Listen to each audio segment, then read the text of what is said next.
저희 오늘은 지난주에 미리 이제 신청 받고서 이렇게 신구약 중간사라는 내용을 한번 살펴보도록 하겠습니다. 소제목은 이제 쉬지 않으신다. 하나님은 쉬지 않으신다라는 소제목을 한번 삼아 봤어요. 보통은 말라기와 세례 요한 등장과 예수님의 등장 이 사이를 가지고서 신약과 구약의 중간이다라고 해서 신구약 중간사 뭐 보통 이렇게 이야기는 하곤 합니다. 그래서 말라기에 그런 선포가 있은 후에 광야에 외치는 자의 소리가 있기까지 바로 그 엘리야가 나타나기까지의 시간에 어떠한 역사적 이야기가 있었나 성경에서는 다루고 있지 않는 어떠한 세계사적인 변화 안에서 이스라엘이 그 새 시대, 신약의 시대를 맞이하게 됐는가를 살펴보는 것입니다. 그래서 이번에는 그 제국을 중심으로 조금 살펴보게 될 것 같습니다. 여기 보시면 이제 바벨론 통치의 시대는 우리가 너무나 잘 알죠. 이렇게 이 바벨론 시대 때 통치하던 이 지역, 그리고 페르시아의 수도 페르세폴리스라고 이제 나중에 그 페르시아가 그리스 전쟁에서 지고 나서 이제 그 외부 팽창보다 이제 자기 내부로 돌아오게 되면서 큰 궁전을 짓게 되고 이제 수사라고 하는 곳은 우리가 에스더를 통해서 등장하게 된 곳이 또 수사이기도 하죠. 그리고 이제 바벨론 지역이 있고 바벨론 위에 이제 아시리아의 수도였던 니네베라고 되어 있는데, 네, 우리 성경에서는 니누에라고 표현하고 있는 바로 그 지역입니다. 그래서 아수르의 수도였던 곳이고 여기가 네, 이스라엘 지역이 되겠죠. 살펴보면 이렇게 해서 바벨론의 통치 시대 때는 그 이스라엘이 약 70년 동안 포로 생활을 하게 되죠. 그리고 나서 이 페르시아의 영토, 페르시아가 바벨론을 점령하면서부터 이제 고레스 임금 때 다시 돌아오게 되는 것입니다. 이 약속의 땅으로 페르시아 고레스 임금의 고레스 칙령으로 인해서 돌아오게 되죠. 그것이 키루스 2세라고 하지만 우리 성경에선 고레스 임금을 통해서 605년에 이제 최초로 포로로 잡혀갔다가 536년에 귀환하여 돌아오는 첫 때 이제 수룹바벨과 함께 돌아오게 되지요. 이렇게 네, 요런 이 PPT 파워포인트 이 영상은 어느 유튜브에서 어느 목사님이 했던 것을 조금 저도 빌어서 사용했습니다. 이렇게 너무 잘 해놨죠. 여기 페르시아에서 이렇게 다시 돌아온 1차 포로 귀환 시기가 페르시아 제국 시대입니다. 페르시아가 통치했을 때 우리에게 그 성경에서 어떤 일이 있었는가? 고레스 통치로 인해서 이제 1차 포로 귀환이 있었죠. 수르바벨과 함께. 그리고 이제 캄비세스 2세라는 사람을 통해서 건축이 중단됩니다. 주변에 방해도 있었고요.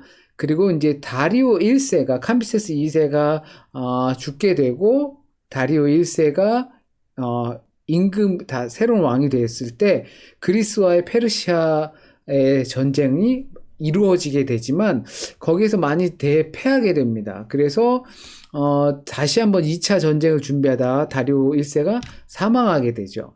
그리고 그의 아들인 크세르크세스, 성경에서는 아하수에로라고 등장하고 그 아하수에로의 아내를 찾게 될 때 그때 에스더가 등장하게 되죠. 그러면서 성경 절기에 그 소위 말하는 구약 성경 모세오경의 절기에 속하지 않는 불임절이라는 절기가 탄생하게 되는 것이 하만이 죽게 되고 이스라엘 유대인들의 승리를 기념하는 이 불임절을 즐기게 됩니다.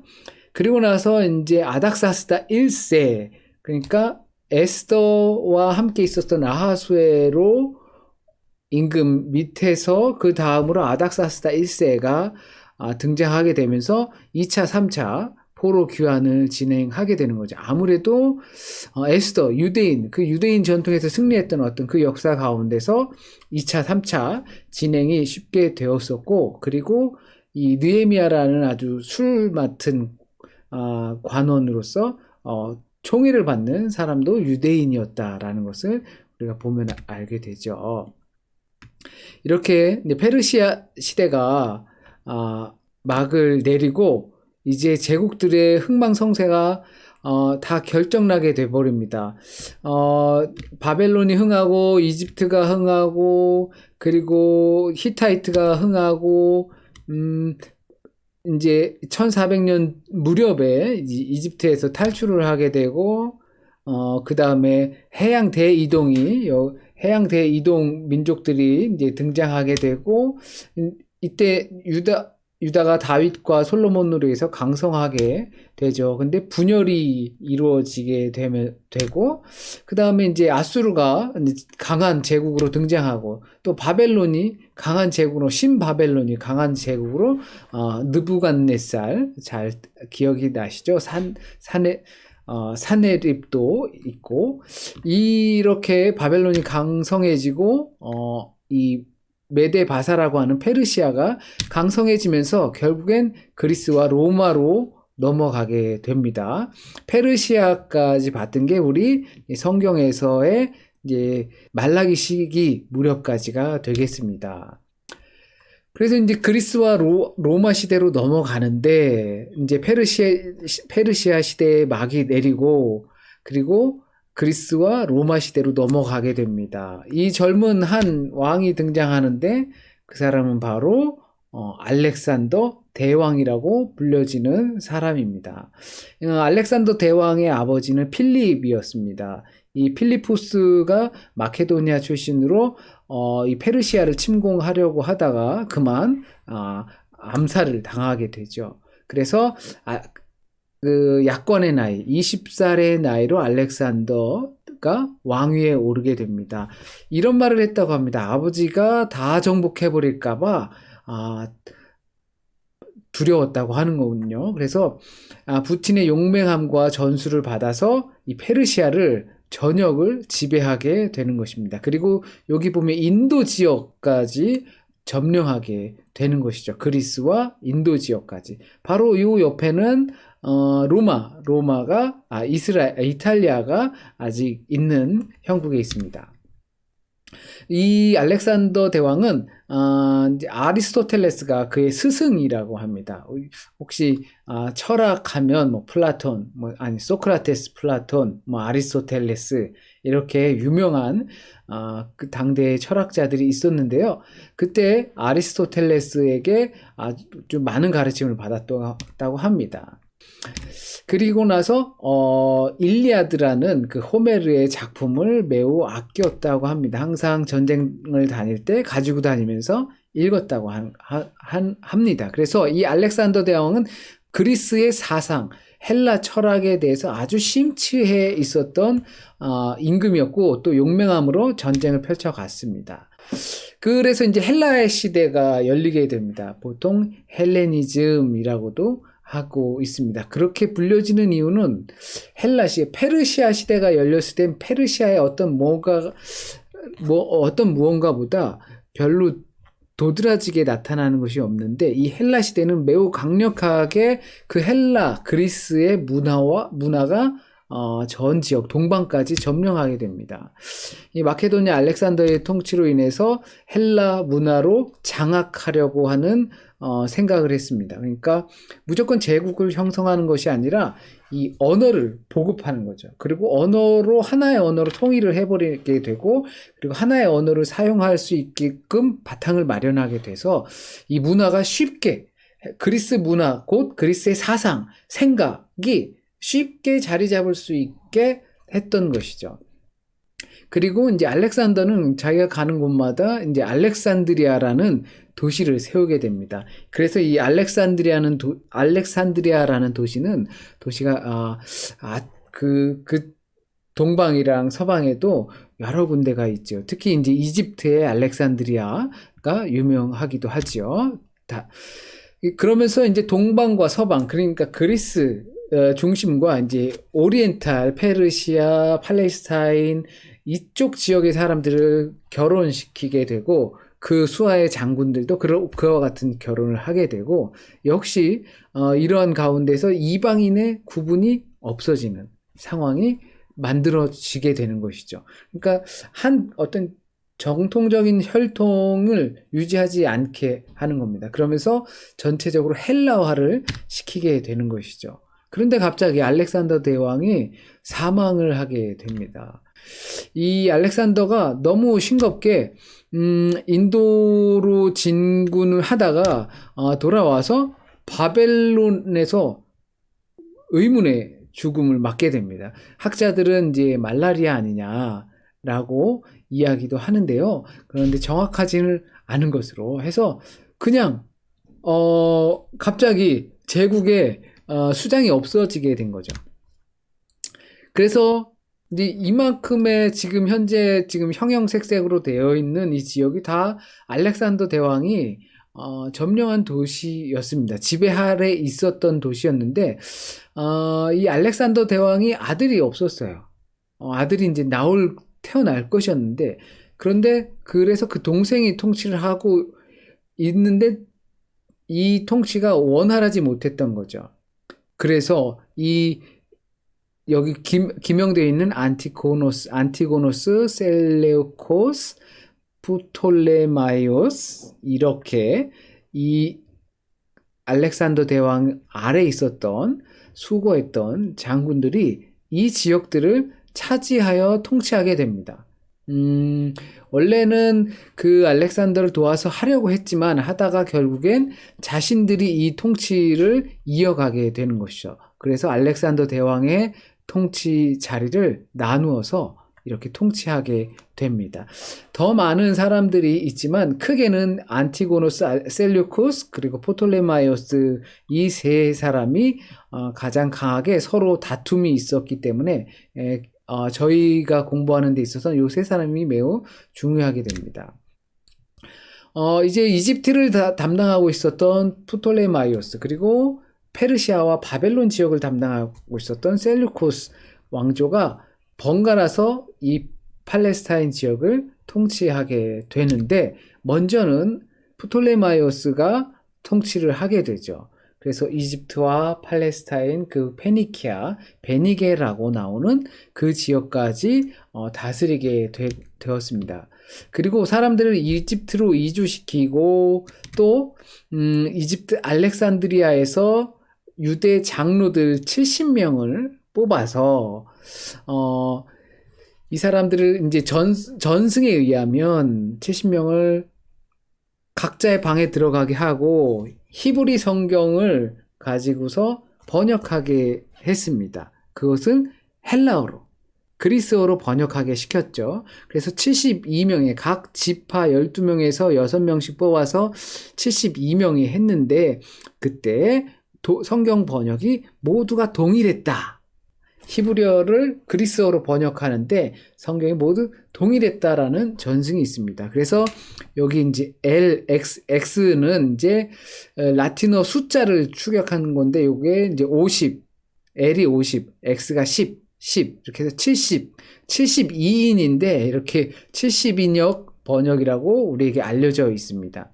그래서 이것을 라틴어로는 또 세투아긴타라고 불려지곤 합니다. 그래서 이집트에서 프톨레마이오스 왕조 때 이렇게 성경이 히브리어에서 그리스어로 최초 번역이 이루어지게 됩니다. 이게 굉장히 중요한 것은 다른 그 그리스어 성경에서도 이 사람들이 히브리 문화권에 있다가 그 문화권에 있으면서 아도나이, 그 하나님의 명칭을 지칭할 때 주님, 큐리오스로 지칭하면서 야훼가 아도나이라고 불렸고 그 아도나이는 큐리오스, 우리 독일어로는 헤어, 우리말로는 주님 이런 식으로 변경되는 역사를 갖고 있기 때문에 그 안에 담겨져 있는 것이 언어 번역을 통해서 큰 영향이 있게 되었습니다. 그래서 알렉산더 대왕이 헬라어로 통일을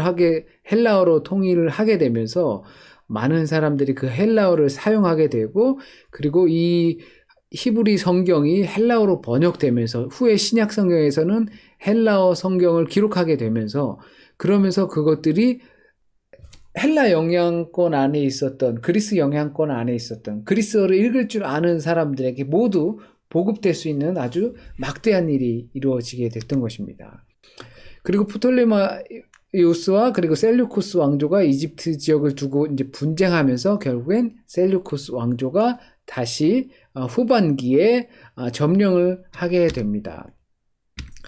이 셀류코스 왕조가 통치를 하는데, 그때 이제 셀류코스 왕조는 이제 로마와 다툼 가운데서 패배하고 어떤 조공도 바쳐야 하고 하는 상황도 있었습니다. 세금을 무는 일이죠.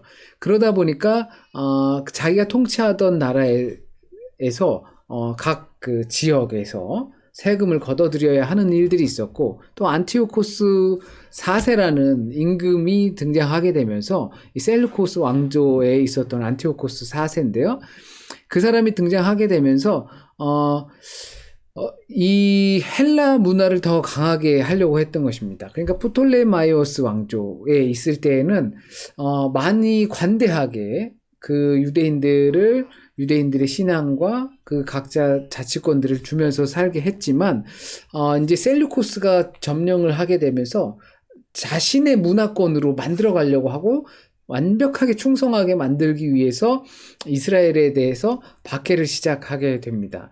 그 사람은 자칭 에피파네스라는, 그러니까 에피파네스라고 우리가 이제 그 현현절, 주현절이라고 부르기도 하죠. 우리가 1월 달에 주현절, 성탄절 다음에 주현절이 찾아오는데요. 신의 현현이다라고 하면서 자기를 신격화하게 되었습니다.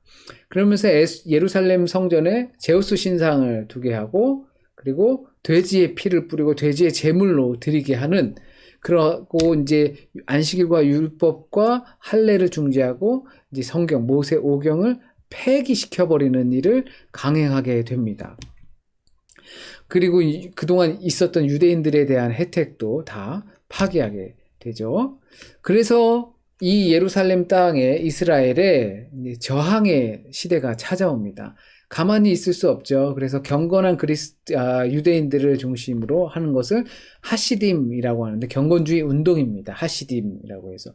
그 경건주의 운동이 있었는데, 그때 이와 같은 저항의 시대를 만나게 되면서 더 강한 반발을 일으키게 됩니다. 그것이 이제 하스몬 왕조의 등장인데요. 이 하스몬 왕조에 등장하게 된 첫 배경은 마따디아스라는 제사장, 한 마을의 제사장이 있었는데, 그 사람이 이제 반란을 일으키게 됩니다.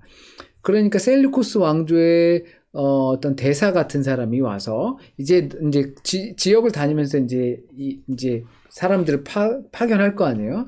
이제 유대교 드리지 마라. 그리고 이렇게 절기를 드려라. 라고 하면서 지시가 떨어지는데, 그때 한 유대인이 그 지시를 따라서 행하려고 하는 것을 보고 마따디아 이 제사장이 그 사람도 죽이고 어떤 파견된 사람, 그 메신저도 죽여버리게 되면서 이 마따디아스의 반란이 시작된 것입니다.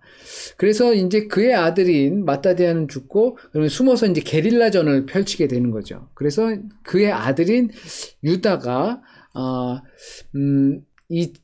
이 반란을 이어가게 되는데, 그 사람의 별칭이 이제 마카비라고 이름이 붙여지게 됩니다. 그래서 마카비의 전쟁, 또는 그 카톨릭 성경 또는 독일 성경에 보면 구약 성경 다음에 나오는 마카베오 상하에 나오는 그 마카비가 바로 이 마따디아스의 아들 유다가 되는 것이죠. 그들의 가족이 치르는 전쟁을 뜻합니다.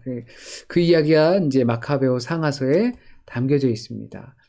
그래서 결국엔 예루살렘을 다시 함락하게 되고 성전을 회복하게 돼서 또 아주 새로운 절기인 수전절이 등장하게 됩니다. 모세의 절기가 아닌 신약에 등장하게 되는 이 수전절, 예수께서도 그 수전절의 설교를 이제 말씀을 전하시는데, 그때 그 수전절이 바로 이 성전을 회복하여서 빛의 축제라고 해서 보통은 메노라라고 하는 이 촛대, 이렇게 7촛대지만 이것이 이제 9촛대로 아주 빛의 축제를 벌이게 됩니다.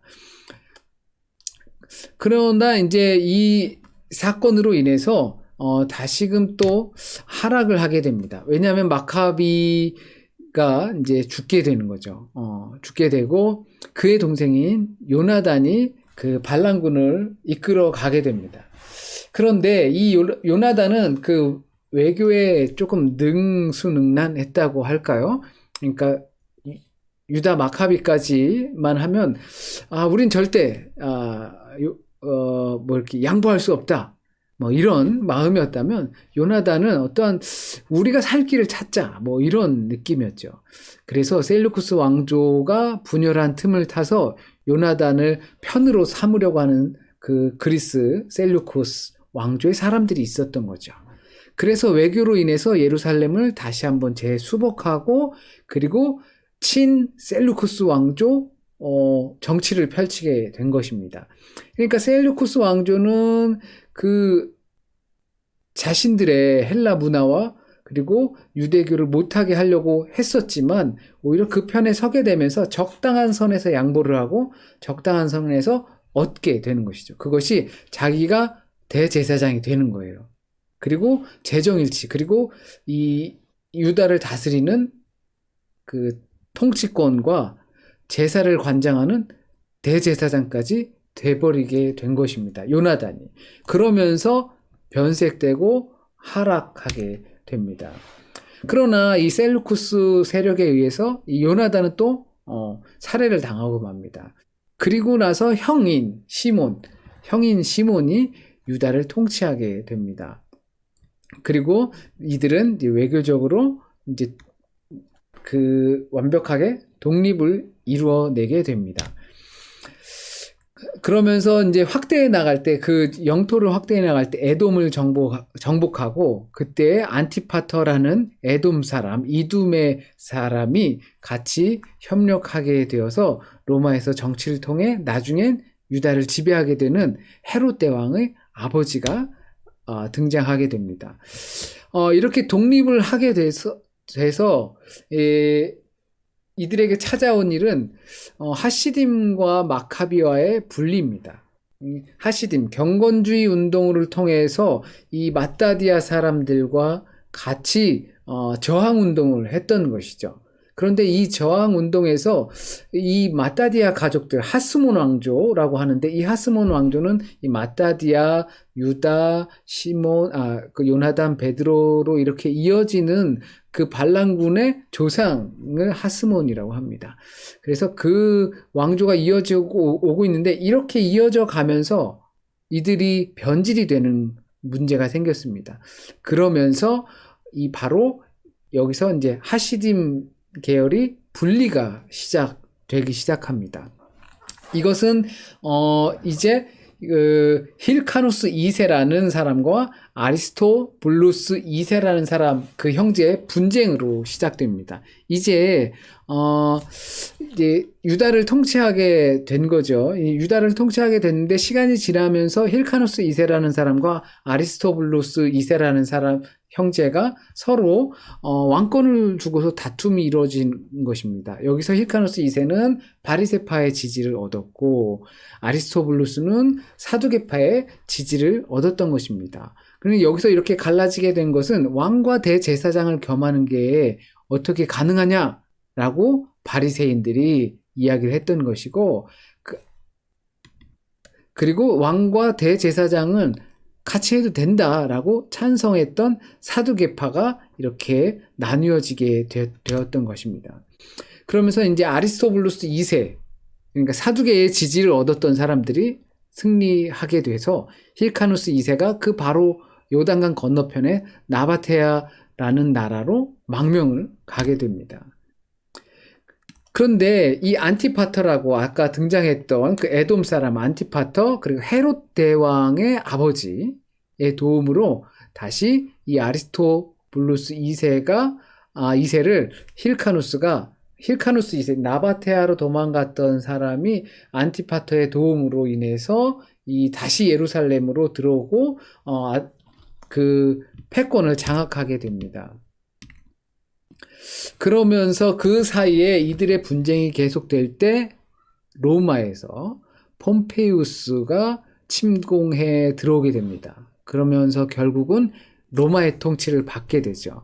안티파터라는 이 전략가라고 해야 될까요? 아니면 이 힐카누스 2세의 밑에 있었던 이둠의 사람이 이 유대의 정치 지도자로 세워지게 됩니다. 그러니까 힐카누스 2세와 그 밑에 있었던 안티파터라는 사람, 이렇게 해야 되나? 안티파터라는 이 사람이 전략가가, 다시 수복했을 때 로마의 폼페이우스가 침공하면서 이 힐카누스는 종교 지도자로 세우고, 그리고 이 안티파터라는 사람을 정치 지도자로 세우게 되는 것이죠. 그러나 이제 아무래도 정치 지도자가 더 큰 힘을 갖게 되죠. 그리고 나서 이제 폼페이우스는 또 카이사르, 혹시 시저라고 하는 카이사르에게 패배를 하게 됩니다. 그리고 카이사르가 이집트에서 폼페이우스를 패배시킨 다음에 이집트에 있을 때 군사가 적은 상태로 있는데 이 알렉산드리아에서 이집트가 카이사르랑 전쟁을 벌이려고 하는 것이죠. 그때 힐카누스 2세와 같이 있었던 안티파터 헤롯 대왕의 아버지가 전략을 세워서 나바티아의 왕국에 있는 사람들을 설득해서 군사 3,000명을 그 이집트에 투입시킵니다. 그래서 거기에서 카이사르가 전쟁에서 승리하게 되는 것이죠. 그러다 보니까 이제 카이사르한테 신임을 받게 돼서 안티파터가 신분이 상승하게 됩니다. 유대 행정 장관으로까지 오르게 되는 것이죠. 로마 통치 아래 있으면서 그 유대를 다스린 행정 장관이 된 거예요. 그래서 이제 그때 이제 그 아들 헤롯이 갈릴리를 다스리는 총독으로 있었던 것입니다. 그리고 나서 이제 카이사르도 역시 이제 죽게 됩니다. 혹시 들어보셨는지 브루투스라는 사람이 에 의해서 살해를 당하게 되죠. 그래서 유명한 말을 남겼죠. 브루투스 너마저라는 유명한 말을 남겼죠. 그래서 카이사르가 죽게 되고 카시우스라는 사람이 이 동방 지역을 부임하게 됩니다. 이때 헤롯이 우리가 알고 있는 이 헤롯 대왕, 예수님이 그러니까 대학살을 감행했던 헤롯 대왕이 100달란트라는 군자금을 이 카시우스에게 주면서 그 신임을 얻게 됩니다. 그리고 헤롯 대왕이 힐카누스 2세의 딸인 마리암네와 결혼을 하게 됩니다. 그 헤롯 대왕의 아빠는 안티파터, 그리고 그와 같이 활동했던 힐카누스 2세, 그리고 그의 딸과 그의 아들이 결혼을 하게 된 것이죠. 그리고 그렇게 된 것은 이제 헤롯이 유다를 다스리는 임금이지만 정통성이 없는 거죠. 왜냐면 에돔 족속이니까 이스라엘 사람들은 그 에돔 족속을 싫어하죠. 그 에서의 혈통이다 보니까. 그러다 보니까 너무 서로 이제 어떤 정통성이 부족하니까 결국엔 이 하스몬 왕조 마따디아 제사장의 혈통을 가지고 있는 힐카누스 2세의 딸과 결혼을 해서 정통성을 갖게 된 것입니다. 그리고 이 헤롯 대왕에게도 아주 신임을 주었던 카시우스가 패배하게 됩니다. 그리고 안토니우스라는 사람이 부임하게 되고, 그리고 그 헤롯은 역시 뇌물을 갖다 바치면서 유대의 분봉왕의 자리까지 올라가게 됩니다. 그러나 이 분봉왕의 자리에서 머무른 것이 아니라 로마 원로원들을 통해서 이 왕으로 헤롯이 유대의 왕으로 이제 등정하게 되는 것이죠. 그러면서 우리가 익히 알고 있는 헤롯 대왕으로 되는 것입니다. 그리고 나서 이제 옥타비우누스라고 하는 아우구스투스 황제가 로마를 통일하게 됩니다.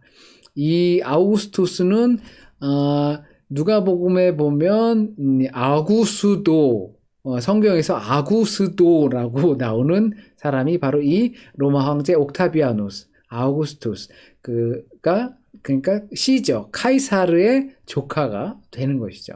그 사람이 이제 통일을 하게 됩니다. 그러면서 이제 헤롯 가문을 조금 살펴보겠습니다.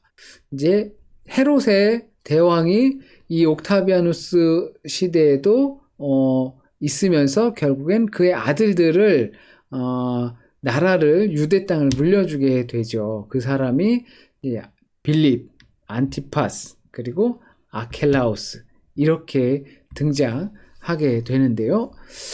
안티파스는 갈릴리 지역, 우리가 알고 있는 갈릴리 지역을 다스리게 됩니다.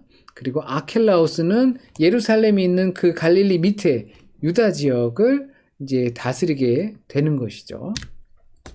그런데 이 요셉이 헤롯 대왕의 유다 학살로 이집트로 피신을 하게 되죠. 그리고 환상을 보고 꿈을 꾸게 되어서 돌아오려고 할 때 그 아켈라우스가 유다 지역에 분봉왕이 되었다라는 이야기를 듣게 돼서 오기를 두려워할 때 천사가 말하기를 갈릴리로 가라라고 명령을 하게 되는 것이죠. 안티파스가 분봉왕으로 있었던 갈릴리로 가게 되는 것입니다. 근데 유대에 이 폭동이 일어나게 됩니다. 이 사람들이 왕위를 분봉왕으로서 즉위를 하려면 로마의 승인이 있어야 되는데 그때 폭동이 남으로써 이들의 즉위가 다 강등되게 돼버렸습니다. 성경에선 그 분봉왕이라고 나와 있지만 그 분봉왕보다 밑에인 그 행정관 정도로 내려갔다고 합니다. 그래서 유다의 아킬라우스는 아우구스투스에게 그러니까 옥타비아누스 로마 황제에게 결국 추방을 당하게 되는 것이죠. 그래서 유다 지역에는 이제 예루살렘 갈릴리 밑에 지역과 예루살렘 이 지역은 총독이 파견되게 되는 것입니다. 그래서 거기에 유명한 총독이 바로 본디오 빌라도라는 그 총독이 예수님께서 예루살렘에서 잡혔기 때문에 그들에게 가게 되는 것입니다. 그러나 이제 성경에 보면은 이 안티파스에게 보내기도 하죠. 갈릴리 사람이니까 나사렛 사람이니까 안티파스에게 보내기도 하지만 그 손절 나는 상관없다라고 벗어버리게 되죠. 이 이제 헤롯 대왕은 우리가 이렇게 많은 사람들을 죽이고 또 정치를 잘 이용하고 약삭 빠르고 이렇게 알려져 있지만 이 헤롯 대왕은 수많은 건축을 했습니다. 그래서 이 지역에 보면 가이사랴라고 하는 보면 여기에 가이사랴 황제에게 바치는 성 도시를 짓게 되죠. 이 복원한 모습이 보면 이와 같다고 합니다. 여기에 이제 카이사르에게 바치는 동상도 있고 여기는 이제 오페라 극장이 여기 있게 됩니다. 이게 이런 도시들은 복원이 되어 있지 않지만 여기는 그 극장은 복원 중에 있더라고요. 저희가 갔을 때 여기서 보고 왔는데 이 바닷가에 있는 이게 굉장히 아름답다? 네, 그렇게 보였습니다. 여기는 황제를 위한 신전도 있다고 합니다. 이렇게 야외 극장도 지었죠. 이게 사진으로 보면 이와 같은 모습이 되겠습니다. 네. 현대적으로 이렇게 하고, 뭐 파바로티도 여기서 공연을 했다고 합니다. 그리고 또 마사다라는 요새를 건축하게 됩니다. 이 사해 근처에 있었던 사진이, 네, 나오는데, 피난, 아주 높은 망대와 같은 곳인데, 여기서, 요새를 짓고서, 적들에 대항하는, 이때 이제, 그 하스몬 왕조들이, 적들과 대항하면서 싸울 때, 지어진 요새입니다. 그때 활용이 되었고, 이 요새에서 결국엔, 70년 로마의 완벽한 그 승리를 가져다 준 바로 이곳에서, 결국엔 그 유다의 마지막을 장식하게 됩니다. 이와 같이 생겼다고 합니다. 이게 높은 곳에 이렇게 평평하고, 그 물 자원도 있고, 그랬지요. 그리고 예루살렘 성전을 증축하고 하는데 큰 힘을 썼습니다. 83년 동안 공을 들여서, 아무래도 이제 이스라엘 사람들에게 인심을 사고 싶었겠죠. 제가 다른 사진도 준비했던 것 같은데, 네, 없네. 이게 이제, 통곡의 벽이라고 하는 것들, 우리가 들어보셨죠? 그 통곡의 벽도, 지금 이 헤롯에 의해서 증축되면서 세워진 것으로 알려져 있습니다. 지금 현재 남아있는 통곡의 벽. 네. 이렇게, 예수님이 오시는 시기와 그 구약의 시기가 끝난 다음에 신구약의 중간사를 보았지만, 하나님은 절대 쉬지 않는다라는 생각을 하게 됐습니다. 이스라엘은 계속 누군가의 통치와 지배를 받아왔죠. 그럴 때마다, 하나님의 뜻을 기억하고 알 수 있게 됐었고, 이제 그리스의 통치를 받으면서는 그리스의 통치로 인해서 헬라화가 되고 헬라 성경이 발전하게 되면서 그것이 성경의 보급으로까지 연결이 되었습니다. 그리고 이 로마가 점령했을 때는 로마가 점령하면서 로마의 일들은 도로를 닦으며 군사도로를 설치하는 것이죠. 그 군사도로를 통해서 이제 나중에는 바울이 그 도로들을 이용해서 복음을 전하는 용도로까지 사용되게 되었습니다. 그러니까 하나님께서는 우리가 알지 못하는 그 섭리를 통하여서 분명히 하나님의 역사를 하나님께서 친히 써내려 가신다. 그렇게 우리가 알 수 있을 것 같습니다. 이렇게 준비했습니다. 신구약 중간사를 통해서 더 이제 신약 성경을 읽어 나갈 때 더 많은 좋은 이해가 됐으면 좋겠습니다. 이제 우리 마이크도 켜시고 잠깐 이야기 나누는 시간을 갖도록 하겠습니다.